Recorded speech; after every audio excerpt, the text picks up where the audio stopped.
Habang buhay na pagkakakulong ang parusa kay dating Bamban Tarlac Mayor Alice Guo at 7 pa niyang kasabwat matapos mahatulang guilty sa kasong qualified human trafficking. Kaugnay yan ng ni-raid na Pogo sa Bamban noong 2024. At live mula sa Mandaluyong, nasa frontline na balitang yan si Ian Suyu.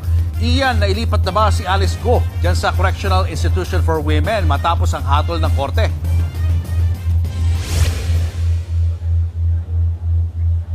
Cheryl, Julius, kaninang umaga pa nga lang ay pinag-utos na ng korte ang paglipat kay ex-Banban Mayor Alice Guo mula sa kanyang tinutuluyan na Pasig City Jail Women's Dormitory papunta dito sa Correctional Facility for Women dito sa Mandaluyong City. Subalit sa ngayon wala pa tayong nakikita mga senyales o natatanggap na impormasyon kung matutuloy ba yung paglipat sa kanya ngayong gabi.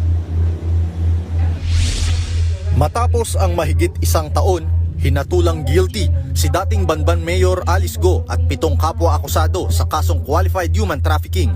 Sa inilabas na desisyon ng Pasig City Regional Trial Court Branch 167, life imprisonment o habang buhay na pagkakakulong ang sentensya kina Guo. Ang mga dayuhan na nahatulang guilty ay ipapadeport oras na matapos nila ang kanilang sentensya. Bukod dyan, pinagmulta sila ng 2 milyong piso kada kaso at pagbibigay ng bayad danyos sa mga biktima. Base sa desisyon ng korte, lumalabas sa ebidensya na sina Guo ay nag-organisa at nagbigay ng suporta sa Baofu. Sila rin daw ang nag-utos sa ibang tao na sapilitang pagtrabahuhin ang iba sa online scamming sa Baofu compound sa Bamban. Isa si Guo sa incorporator ng Baofu Land Development Incorporated na nagmamay-ari sa compound na ni-raid noong 2024 dahil sa operasyon ng iligal na pogo. Dagdag pa ng korte, may ebidensya na konektado si Guo sa Baofu kahit sinasabi niyang hindi na siya shareholder dito. Kasama riyan ang natagpo ang kotseng nakapangalan sa kanya nang mangyari ang raid sa Baofu compound, pagbabayad niya sa electric bills nito at pagpapatayo ng mga villa sa loob.